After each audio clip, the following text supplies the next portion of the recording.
The Drowned Ones of Mafia Island. There is a place off the coast of Tanzania where the sea does not forget, and if you listen closely at night, it may call you by name. Kilindoni, the village beneath the tide. Mafia Island, off the coast of Tanzania, is known today for its calm beaches, whale sharks, and protected marine parks. Tourists come for the blue water, the coral reefs, and the silence that feels untouched by time. But long before dive boats and eco-lodges, the island carried darker stories, especially in the south, where the ocean does not behave like the rest of the coast. Near a place now called Chole Majini, elders still speak of a village that no longer exists. They say its name was Kilindoni Pwani. It does not appear on modern maps, not because it was small, but because it vanished completely. Kilindoni Pwani was built too close to the sea. The villagers believed the ocean was their ancestor, their provider, and their protector. Children played in the tide pools long after sunset. Fishermen sang to the waves before casting their nets.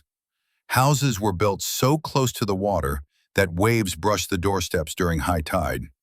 The elders warned them, "The sea listens." But Kilindoni Pwani laughed. Until one day. In 1973, without storm, without rain, without warning, the sea rose. It came at night. No wind, no thunder, no cries for help. Fishermen on the opposite shore later said the ocean went silent. No waves, no birds, and then surged forward like something breathing in. By morning, Kilindoni Pwani was gone. No floating debris, no broken boats, no bodies. Just water where homes had once stood. Everyone drowned. Everyone, except one.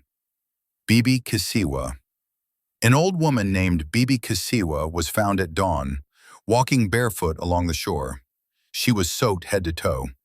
Her lips moved softly as she sang a lullaby no one recognized. Her eyes were open but unfocused, as if she were still looking through water. When villagers asked her what had happened, she stopped singing and said only, "Walijua, Walikuja kuchukua kilicho chao." They knew. They came to take what was theirs. Then she walked away. At the time, no one understood her words. They soon would, since weeks after the flood, fishermen near Chole Majini noticed changes. The sea behaved wrong. Nets returned half-torn, not by coral, not by sharks, but by something that pulled upward, as if from below. Sometimes the nets were heavy, yet when hauled in, they were empty, except for long strands of human hair, tangled and wet. At night, voices carried across the water, not screaming, calling. Men heard their names whispered from the shore while still at sea. Some turned their boats around, convinced someone needed help, but no one was ever there. Children began waking soaked, their beds damp, footprints leading from the doorway to the bedside, and back again. Mothers swore the doors had been locked. Everyone was terrified at this moment, except for one man who laughed at the warnings. His name was Omri, young, reckless, always drunk on palm wine. One night under a new moon, he dared his friends to swim to the ruins of Kilindoni Pwani at low tide. "They're just fish stories," he laughed. "Dead people don't swim." His friends refused, so Omri went alone. No one saw him again that night, but the tide carried whispers back to the village, soft voices that no one could understand.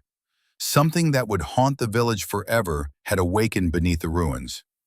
And I could tell you more about what Grandpa had told me that night, but it's getting late, and even I need to rest.